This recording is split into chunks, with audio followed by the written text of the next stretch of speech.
안녕하세요. 오늘도 서현살롱을 찾아주셔서 감사합니다. 차별받은 지 얼마 안 된 60대 여성입니다. 요즘은 돈이 있어야 자녀들에게 효도받는 시대라고 하잖아요. 그래서 그런지 얼마 전 세상을 떠난 제 남편은 살아계실 때 자녀들에게 엄청난 거짓말을 했어요. 그것이 다 저를 위한 것이라고 했지만 돈 앞에서는 부모나 형제도 없다고 말할 때 결국 남편의 거짓말도 소용이 없었네요. 어째서 세상이 이렇게 변했는지 씁쓸한 마음만이 남습니다. 남편과 저는 한 동네에서 태어나 자랐어요. 당시에는 옆집 숟가락 개수까지 알던 시절이었고 남편과 결혼하기 쉽지 않았어요. 저희 친정 엄마의 직업 때문이었죠. 세상의 여자가 그런 일뿐이냐며 왜 무당 단련을 약속해서 가져오냐, 그래도 내 눈에 흙이 들어가도 결혼해서는 안 된다고, 어미의 죽음을 보고 싶다면 어디 한번 경험해 보시길. 시어머니는 우리 결혼을 반대하여 3일 동안 고기를 끊고 말이 많아서 사랑 때문에 불효를 당하기 싫은 남편과 저는 결국 헤어지기로 결정했어요. 헤어진 후 1년 정도가 지난 후 시어머니의 의견에 따라 선을 받아서 결혼했고, 결혼한 후 동네를 지나다가 남편을 마주칠까 봐요. 한동안 남편 출근 시간을 피해서 도둑 고양이처럼 다니곤 했어요. 싫어서 헤어진 게 아니라서 마주치면 서로 마음만 아플 테니까요. 제가 그렇게 남편을 피해 다니는 사이에 남편 부인이 아들을 낳았다는 소식이 들려왔어요. 장손이 태어나자 시어머니는 동네에 떡을 돌리실 정도로 좋아하셨어요. 그러던 어느 날이었어요. 당시 저는 동네 미장원에서 보조로 일하며 틈틈이 주사 놓는 일을 하고 있었는데 제가 일하는 미장원으로 전화가 왔어요. 시어머니였어요. 평생 안 보고 살 것처럼 그러시더니 와서 영양제 하나만 놔주고 가라고 하시더라고요. 마음에 가고 싶지 않았지만 어쩌다 보니 나한테 전화를 하셨을까 생각하니 거절할 수가 없어서 부랴부랴 주사약을 챙겨서 갔어요. 가보니 자리를 보전하고 누운 사람은 시어머니가 아니라 며느리더라고요. 제 남편의 첫 부인이자 부잣집 딸이라는 소문만 들었지만 직접 보는 건 처음이었지만 본 지 몇 분도 안 돼서 어떤 사람인지 알겠더라고요. 아프지 않게 살살 주사 바늘을 한 번에 못 꽂고 여러 번 쑤시기만 해 가만 안 둘 줄 알아. 어머님도 참 면허도 없는 이런 여자한테 주사를 맞으라고 그러신다. 초면에 반말부터 하던 첫 부인은 제가 주사 바늘을 꽂는 내내 저를 노려보았어요. 혹시라도 잘못하면 가만히 있지 않겠다는 표정으로요. 다행히 바늘이 잘 들어갔고 아프지 않았는지 별말은 없었어요. 그날 이후 한 달에 몇 번씩 불러가며 링거를 놓아주었고 그러던 중에 평소보다 일찍 퇴근한 남편을 만났어요. 헤어진 이후 마주치는 것은 처음이었기 때문에 서로 어색하기도 했고 더군다나 앞에 부인이 있어서 불편했어요. 그 중에서 가장 좌불안한 사람은 시어머니였어요. 내가 오늘은 왜 이렇게 일찍 들어왔느냐. 애매주사 다 맞으려면 좀 기다려야 하니까. 넌 내 방에 가 있어라. 어서. 시어머니가 소리를 치며 아들에게 말했습니다. 안방으로 끌고 가는 모습은 누가 봐도 이상해 보였어요. 그걸 며느리가 놓칠 리가 없었죠. 어머님이 왜 저러신데? 이봐, 그쪽, 혹시 내 남편이랑 무슨 사이야? 그러지 않고서 어머님이 저러시는 게 이상하잖아. 나 이래봬도 촉이 좋은 사람이니까. 속일 생각 말고 말해. 내 남편이랑 무슨 사이야? 방금 전까지 골골하던 여자는 어디서 힘이 났는지 카랑카랑한 목소리로 저를 다그쳤어요. 그 소리에 남편과 시어머니가 방으로 달려들어왔어요. 남편의 첫 부인은 아랑곳 안 하고 기세등등했어요. 그런 며느리를 말린 건 시어머니였죠. 이 애가 지금 무슨 소리를 하는 거냐? 사이는 무슨 사이예요? 내 신랑을 그렇게 모르냐? 내 아들이 밖에서 딴짓할 놈으로 보이냐고. 미숙한 인연. 내가 뭐라고 했길래 며느리게 말도 안 되는 소리를 해. 주사 다 나았음에도 냉큼 가지 말고 남의 집에 불난 일을 일으키지 말고 가. 시어머니는 제 등을 떠밀며 방에서 내쫓았어요. 제가 대문을 나서는 동안에도 안 칼진 첫 부인의 목소리는 멈추지 않았어요. 저를 쥐잡듯 하던 시어머니는 며느리 앞에서 꼼짝도 못하더라고요. 나중에 미장원 원장님한테 얘기를 들어보니 그 집며느리는 친정에서 시댁빚을 갚아주었다고 하더라고요. 도대체 그 빚이 얼마나 되길래 호랑이 같은 시어머니까지 고양이처럼 만들었는지는 모르겠지만 돈이 가진 힘이 대단하긴 하다 싶었어요. 그 일이 있고 얼마 뒤에 남편의 첫 부인이 직접 미장원으로 전화를 걸어서 저를 집으로 불러왔어요. 집에 가보니 시어머니는 안 계시고 첫 부인 혼자 돌쟁이 아들을 안고 있었어요. 딱 봐도 주사를 놔달라고 저를 부른 게 아니라는 건 알아차렸어요. 남편한테 그쪽에서 들었는데 과거에 어떻든 지금은 나랑 자식까지 낳고 사는 사람이니까 괜히 힘들지 않았으면 해. 그래봐도 달라질 건 하나도 없으니까 내 말 알아듣겠지. 괜히 허튼 짓 하다가 나한테 걸리면 가만 안 둘 거야. 내가 남의 남자랑 바람 피다 걸린 것도 아니라는데 왜 이런 소리를 들어야 하는지 이해가 안 가기는 했지만 그때는 제가 어리기도 했고요. 동네 사람들에게 무시당하고 손가락질 받으면서 살던 때에 아무 소리도 못하고 나왔습니다. 그리고 집으로 돌아오는 길에 눈물이 나왔어요. 내 팔자는 왜 이 모양인 건지 괜히 엄마를 원망했어요. 이런 제 원망 탓이었을까요? 몇 회 전부터 몸이 안 좋아져서 신조를 보내고 자리를 보전하던 엄마가 세상을 떠났는데 형제나 친척도 없는 데다 문성을 사람도 없어서 따로 장례식은 하지 않고 엄마의 뜻대로 화장을 했어요. 온기도 가시지 않은 유골함을 안고 한참을 주저앉아 울고 있는데 남편이 화장터까지 찾아왔대요. 오빠가 여기 왜 왔어? 아는 사람이라도 만나면 어쩌려고, 나 오빠를 잊은지. 사람들 입에 오르내리길 오래 기다렸던 즐거웠어요. 하지만 너 때문에 여기 온 건 아니야. 아주머니한테 미안해해서 왔어. 너랑 헤어진 뒤 아주머니를 많이 미웠었어. 그걸 미안해해서 왔어. 화를 했지만 말로 왔냐고 물었었지만 실은 그날처럼 남편이 반가웠던 적이 없을 만큼 기뻤어요. 남편은 묵묵히 저를 따라 시외버스를 타고 엄마가 골분을 뿌려달라고 했던 곳까지 따라와 주었어요. 돌아오는 버스 안에서도 남편과 저는 서로 떨어져 앉았어요. 그때는 제 마음이 너무 약해진 탓에 혹여 손끝이라도 닿았다면 그대로 무너져 버릴지도 몰랐어요. 그래서 남편에게 고맙다는 말도 하지 않은 채 그대로 집으로 돌아왔어요. 텅 빈 집에 들어오니 이제야 내가 들어왔다는 것을 알았어요. 고아가 되었다는 게 실감이 나더군요. 둔 자리는 몰라도 내 자리는 티가 난다고 엄마의 빈 자리는 생각보다 컸어요. 엄마를 떠나 보내고 한동안 일도 안 나가고 이불 속에 들어가 있었어요. 밥도 먹기 싫고 손가락 하나 꼼짝하기 싫더라고요.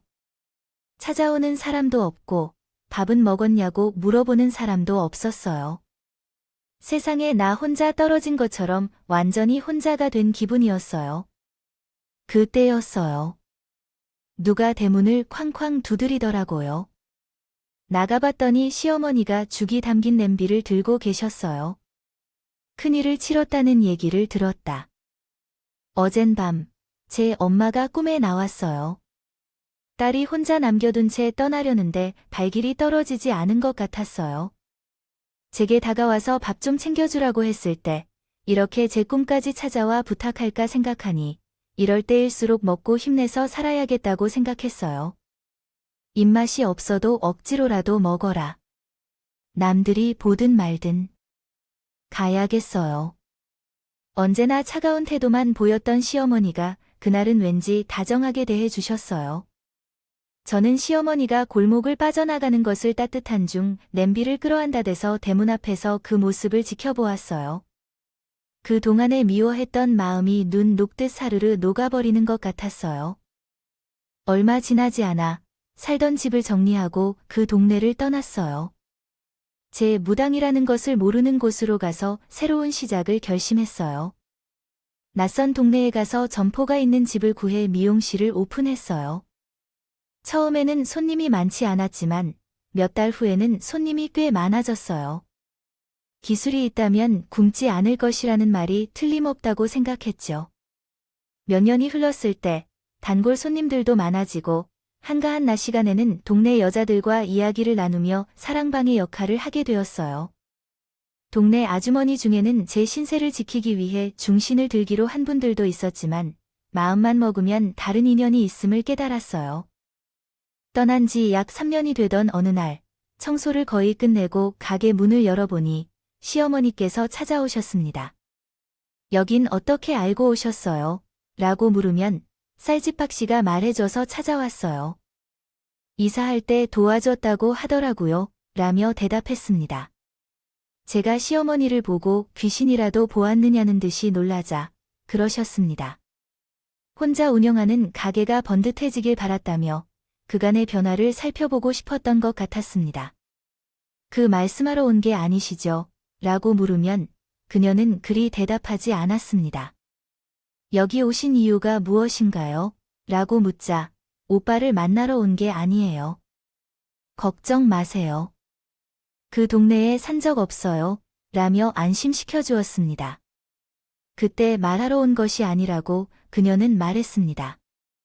입술만 살짝 움직이며 말을 하질 않았습니다.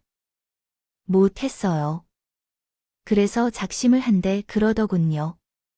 너 아직 우리 영민이 마음에 있는 거니? 괜한 오해하는 게 아니야. 내 얘기 더 들어봐. 작년 봄에 우리 며느리가 세상을 떠났어. 어릴 때부터 워낙 병치레가 자주 나왔다는데 그래서 그런 거야? 명줄이 거기까지 데려다.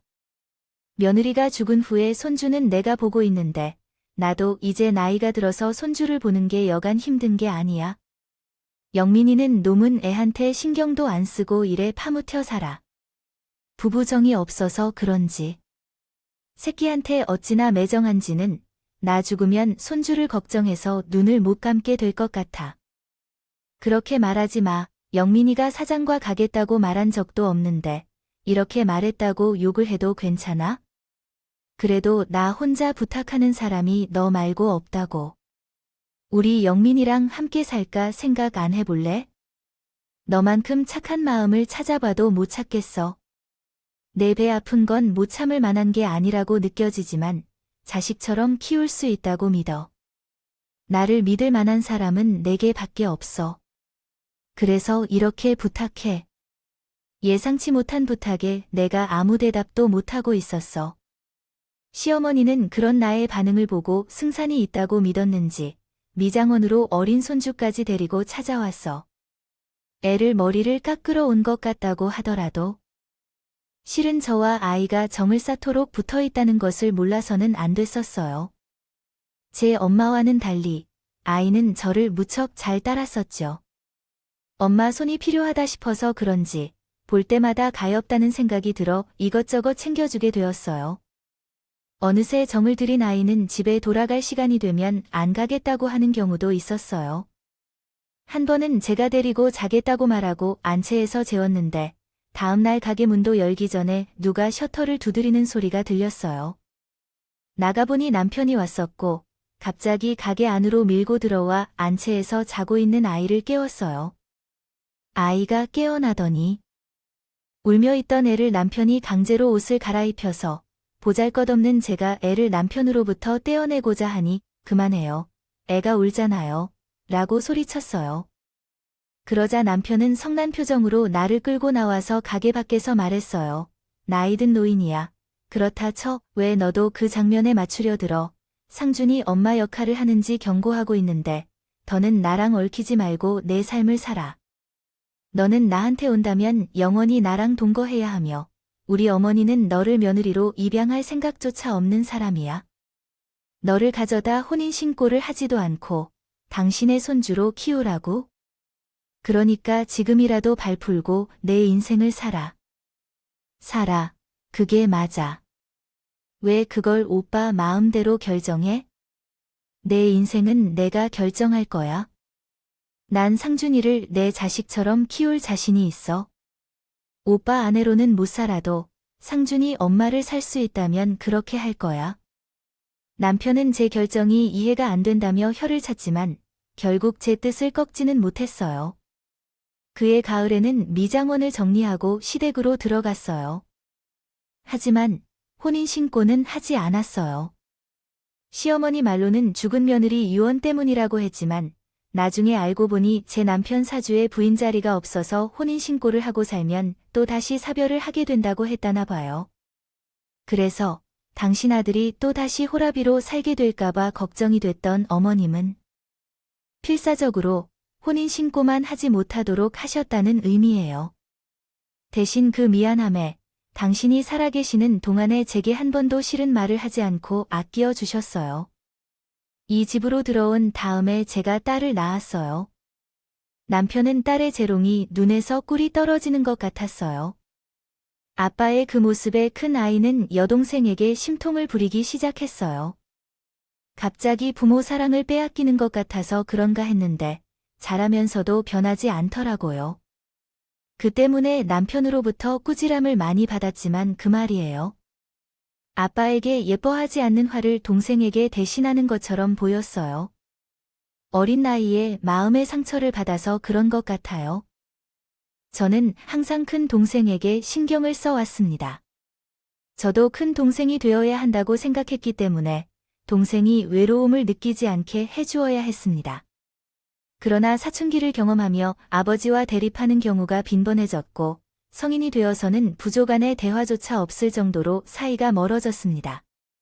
반면에 딸은 아버지의 사랑을 독차지하며 자랐습니다. 제가 어려운 사람을 만나면 그냥 지나치지 못했지만 딸은 어딜 가도 사랑을 받을 만한 소녀였습니다. 학업도 잘하고 성품도 착해서 어려운 사람을 두고두고 신경 써 주었습니다.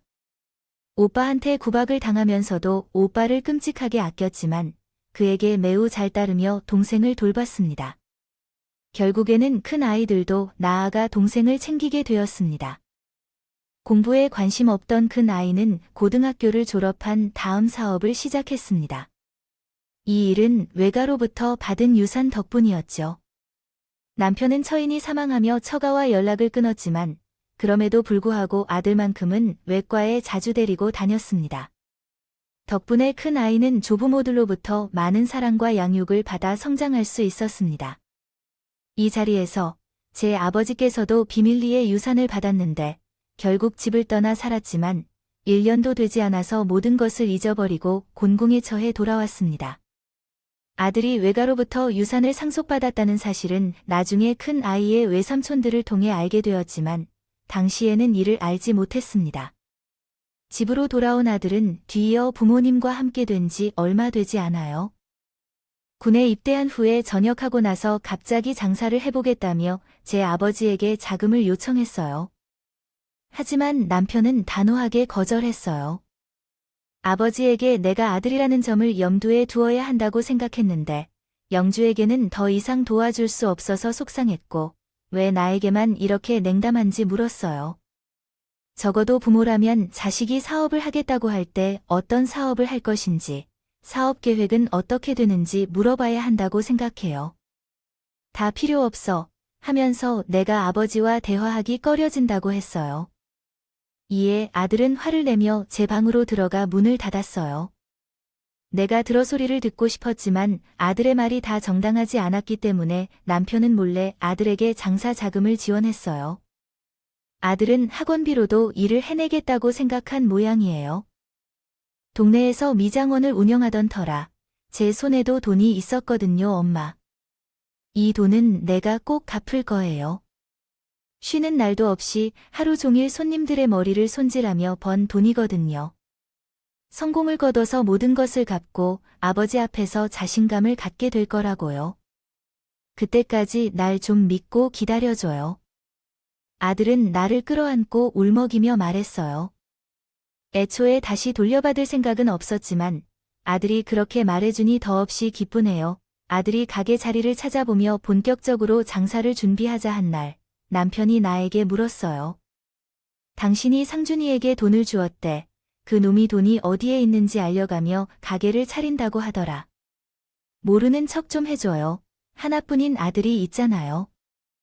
어떡하나 살아보겠다고 하였는데 아빠가 돼서는 도와줄 수도 없을 뿐더러 시작조차 하기 전에 초칠 생각인가 봅니다. 제가 돈을 줬는데 그 돈 하나도 안 아깝기에요.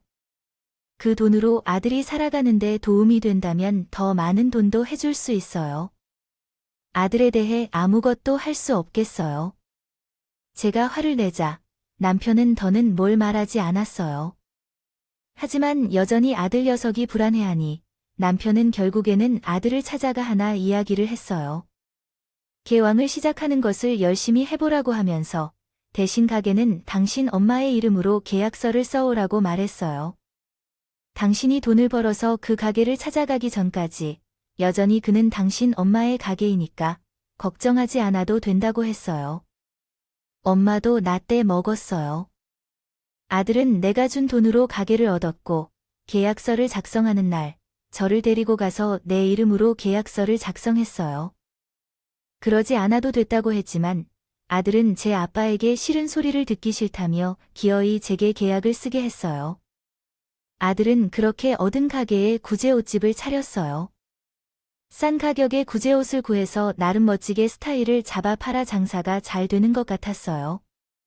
그렇게 2년 정도가 지났을 때 새로운 여직원이 들어왔는데 장사가 잘 돼서 매상이 올랐다고 말했어요.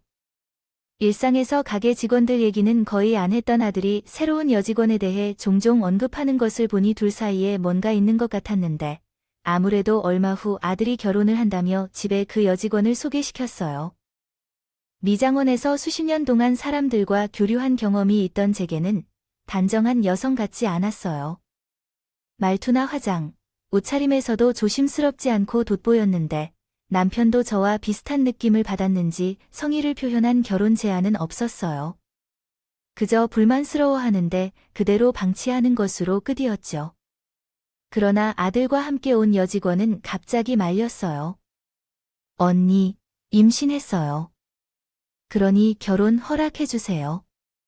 아빠 없는 아이를 키울 수 없잖아요. 그런 찔끔한 태도의 남편도 저도 말이 막혔어요. 아들은 여성에게 모든 것을 맡기고 남의 집 생활하며 온순한 삶을 영위하고 있었어요. 불구경하듯 물러서 있었습니다. 우리도 딸을 키우는 입장에서 다른 집의 딸이신 신세를 망칠 수는 없는 일이기 때문에 급하게 식사를 차렸어요. 아들이 결혼하고 나니 남편이 갑자기 어른으로 대접을 하며 며느리 앞에서 아들의 체면을 세워주었어요. 결혼 전에는 그렇게 친밀하지 않았던 며느리이지만 그래도 내 집사람이 되었기 때문에 친절하게 대해주려고 노력했어요. 남편 하남을 보고 시집 오는데 나로도 잘 대해야 덜 서러울 것 같았거든요. 그러나 며느리는 제 생각과 다르게 행동하는 것 같아요. 식구들이 다 있는 때는 모르지만 둘이만 있을 때는 무시당하고 있는 듯한 느낌을 받습니다. 받았거든요. 그렇다고 누구에게 말할 순 없었어요. 며느리가 시어머니를 무시한다고 하면 누가 믿겠어요. 그런데 얼마 후 저는 괜한 생각을 한 게 아니라는 사실이 밝혀졌어요. 출산한 지 얼마 안 된 며느리가 더워서 찬바람을 맞고 다니길래 그러면 뼈에 바람이 들어 안 좋다고 했더니 글쎄, 진짜 그만 좀 하시죠. 그래도 영민 씨를 키워줬다고 해서 내가 대접 좀 해줬더니 시어머니가 노력까지 하러 오면 곤란하죠. 막말로 친엄마도 아니잖아요. 거기다 이미 결혼한 아버님을 꼬셔서 본처가 죽자마자 안방을 찾아온 건 제가 모를까봐 그래요. 그러니까 앞으로는 괜히 시어머니의 역할을 하겠다는 생각은 하지 말아야 해요. 난 당신을 시어머니로 모시지 않을 거라는 생각조차 없어요. 눈꼽만큼도 그런 생각이 없으니까요. 생각지도 않은 며느리의 말에 정신을 차릴 수 없었어요. 하지만 그렇다고 그냥 넘어갈 일도 아니라서 취미는 화를 참고 며느리에게 상황을 설명했어요.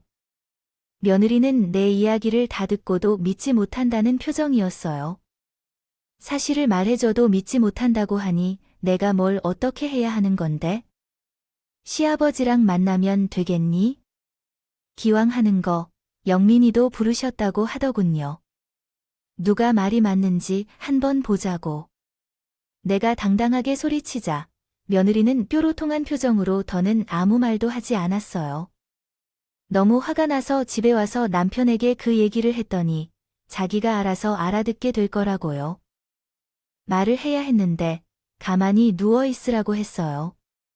성질 같아서 직접 뭔가 하고 싶었지만 남도 아니고 아들과 며느리인데 안 볼 사람처럼 행동하기 어려울 것 같아 참았어요. 사실 그때까지만 해도 남편이 만약 하면 우리가 얼마나 도움을 받게 될지를 생각했었는데 그 효과가 바로 나타났어요.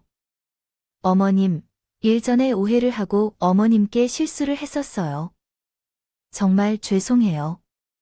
다시는 그런 실수를 하지 않도록 주의하겠어요.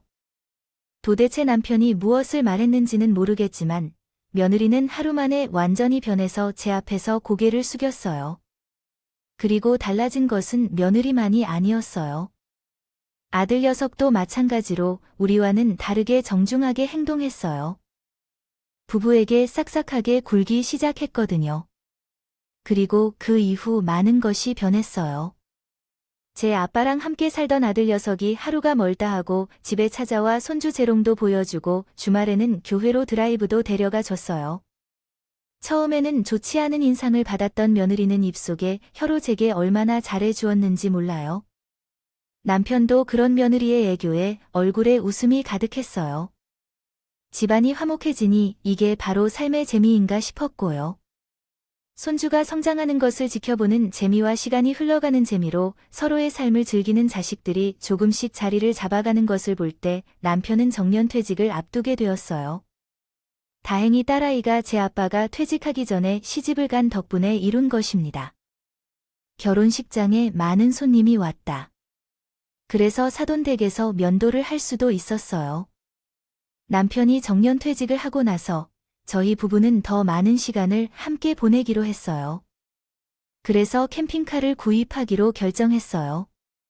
남편은 회사 사무실에서, 저는 미장원에서 일을 하느라 그동안 함께 여행을 가보지 못해 아쉬웠거든요.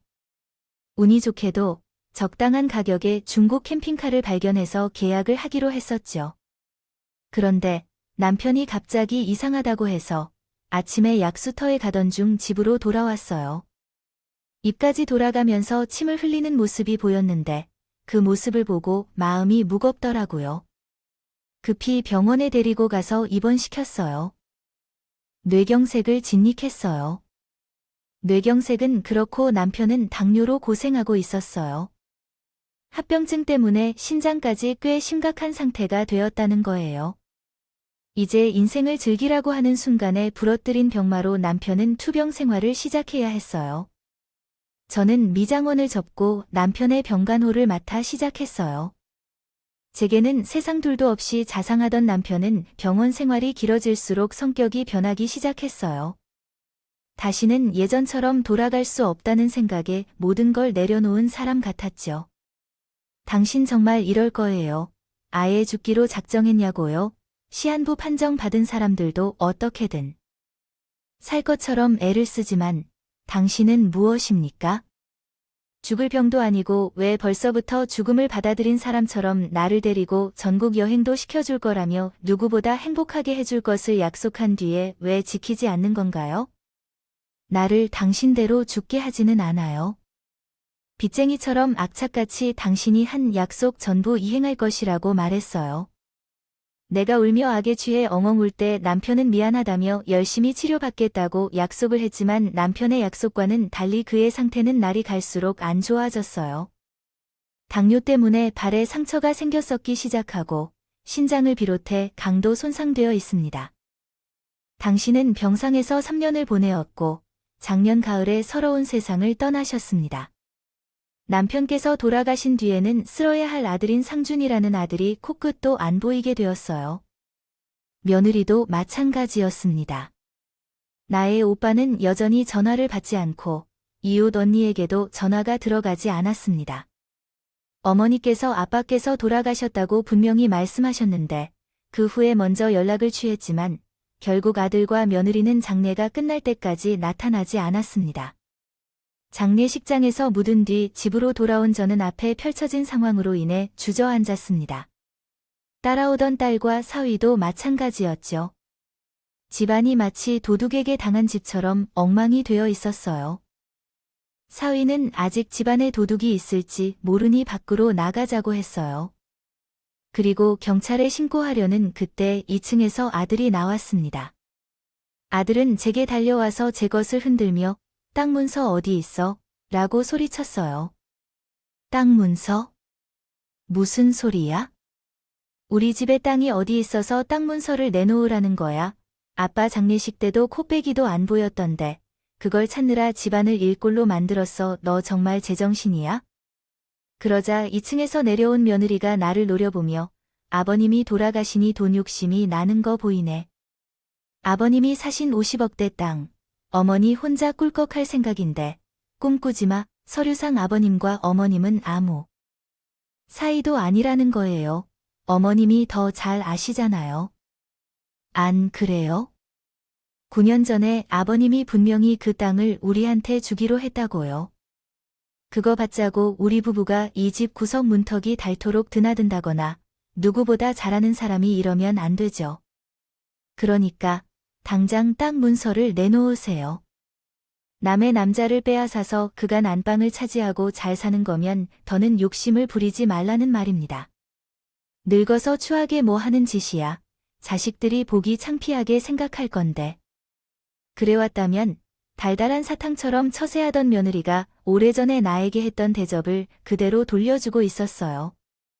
그건 아들이나 딸이나 다 마찬가지예요. 살림을 부서지며 땅의 문서를 내놓으라고 패악질을 하는 건 이런 걸 그동안 해온 것 같아요. 자식으로 키워서 후회가 돼요. 마치 난 제 아버지와 결혼 신고를 못하고 살았겠지요. 단지 여러분의 말대로 50억이나 500억이라도 하는 땅이 있다면 그것은 제 몫이 아닐 것이고요. 만약 그런 땅이 실제로 있다면 아버지가 살기 전에 이야기했던 말이었을 거예요. 여러분 부부가 너무 싸워서 자신이 부모에게 돈이 있다고 거짓말을 해도 그것을 가져가려 하지 않고 조용히 살지 않을까 생각해서 거기에 포기했었더라고요. 여러분 부부가 저희 집을 녹여내리게 만든 일이 제 아버지의 거짓말 때문이라면 끝내 그만두라고 말할게요. 여러분도 어리석지 않으신 한 30년 이상 회사원으로 지내온 분이시니 제 아버지에게 그런 돈이 있을 리 없다는 걸 알아야 되는 거 아니겠어요? 제 아버지가 남겨주신 건 퇴직금밖에 없었겠지만 그것마저도 병원에 쓰였으니까요. 생활하면서 모든 것을 잊어버려서 돈 한 푼도 남지 않았어요. 그것은 내가 은행에 가서 확인하면 알 수 있을 텐데 더 말 안 했어요. 기대와는 달리 아무것도 없다는 사실에 아들의 얼굴이 붉게 달라졌어요. 그래 좋아요. 땅은 없다고 치더라도 이 집은 내가 받는 게 맞겠죠. 내가 집이라도 팔아서 가져야겠으니까. 당장 내 집에서 나가주세요. 영주. 넌 출가 외인이니까. 혹여라도 이 집을 팔면 돈을 나눠주라는 소리 마. 넌 반은 우리 아빠의 자식인데 반은 아빠와 동거한 딸이니까 이 집의 재산을 받을 자격이 없다고 알았어. 30년 넘게 키워준 내게 그와 같은 말을 하는 아들을 보니 더는 참을 수가 없었어요. 그래서 힘을 다해 뺨을 쳤어요. 이 순간부터 나는 내 엄마가 아니었어요. 그것은 단순히 아버지와 동거하는 딸뿐이에요. 그러니 너는 내 집에서 시끄러운 소리를 내지 말고 나가라. 내가 모르겠다면 말하고 있지만 이 집은 네 할머니가 나에게 준 내 집이에요. 비록 혼인신고를 못했지만 그래도 나와 살 수 없게 해주신 집이죠. 내가 죽더라도 내 재산은 너한테 한 푼도 안 가게 될 거예요. 네가 말한 대로 너와 나는 아무 관계도 없는 거니까. 그러니 어디 그런 걸로 우리가 모자라는 게 아닌데 내 집을 찾아야 하지 않겠니? 내가 밥을 먹는 그 가게에 내 이름이 아니겠냐? 가게 계약할 때 내 손으로 내 이름을 적고 내 도장을 찍어 작성한 계약서니까 말이에요. 너와 나는 더 이상 아무런 관계도 없으니 이 기회에 내 가게를 돌려받으려 한다. 그러니 여기서 쉰소리 말고 당장 내 가게나 비워라. 그리고 김서방 당장 경찰에 신고해서 내 집을 망치는 사람들을 잡아가라고 하게나. 주인 없는 집에 들어와 집을 헝클어뜨리고 살림을 망쳤으니 죄를 치러야 하지 않겠나. 엄마, 내가 잘못했어요. 엄마가 왜 나에게 아무런 의미가 없는 사람이겠어요. 잠깐 돈에 너무 눈이 멀어서 그렇게 했던 거지요. 화를 풀고 나 좀 한 번만 봐주세요. 네, 어머님. 저희가 잠시 삐딱하긴 했지만 진심은 아니었어요. 그동안 얼마나 어머님을 잘 대해 드렸는지 알고 계시잖아요. 그리고 우리 재민이도 생각하셔야 해요. 어머님은 손주 없이도 살 수 있으세요. 되시겠다. 그러니까 화를 푸세요. 웃기고 자빠졌네. 니들은 얼굴에 분출도 안 한 것들이어서 어쩌면 그렇게 연기를 잘하는지. 그런데 더는 그럴 필요 없다. 내 눈에 니들이 더는 자식으로 보이지 않으니까. 돈 때문에 부모 장례식에도 안 나오고 그런 것들을 어떻게 자식이라고 할 수 있겠니? 그러니 가증스러운 얼굴, 당장 내 집에서 치우라고 말해 김서방. 당장 경찰에 신고해야 해. 그제야 아들 내외는 얼굴이 하얗게 질렸어요. 자신들에게. 떨어질 콩고물은 고사하고 생계수단까지 빼앗기게 됐으니까요. 결국 저는 아들 내외와 연을 끊었고 가게도 돌려받았어요. 생각 같아선. 그동안 키워준 공도 죄다 돌려받고요. 그걸 돌려받기 위해 어떤 수를 쓸까 고민했지만 결국 한때나마 덕분에 웃을 수 있었던 것으로 생각하고 그대로 둬야겠어요. 남편의 거짓말 때문에 벌어진 문제에는 결국 종지부를 찍어야 했죠.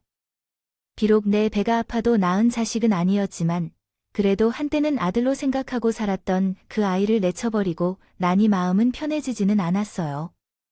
삶의 의욕도 없고 입맛도 없는 것 같아요. 친정엄마가 세상을 떠나신 때와 마찬가지로 말이죠. 딸애가 자주 찾아와 챙겨줄지라도 스스로 일어서지 않으면 안 된다고 생각해서 요즘은 마음이 맞는 사람들과 파마 봉사를 하고 있어요. 머리를 말아주고 커트도 해주며 시골 마을에서 무료로 봉사하고 있습니다. 저는 부족하다며 칭얼대는 못난 아들에게 살점을 베풀 순 없어도 미래에는 도움이 필요한 분들을 찾아다니려고 합니다. 배신감을 품을 필요 없이 보람을 느낄 수 있을 것이라고 생각합니다. 이를 모르실지라도 하늘로 먼저 가신 남편도 내가 이런 모습을 보면 기뻐할 것 같습니다. 제 이야기를 들어주셔서 감사합니다. 새로운 삶을 응원해 주시고 항상 가족과 행복하길 진심으로 바랍니다. 여러분의 응원과 현명한 조언을 댓글로 남겨주시기를 부탁드립니다. 조언을 부탁드립니다. 좋아요와 구독은 저에게 큰 힘이 됩니다. 오늘도 좋은 일 가득하시길 바랍니다.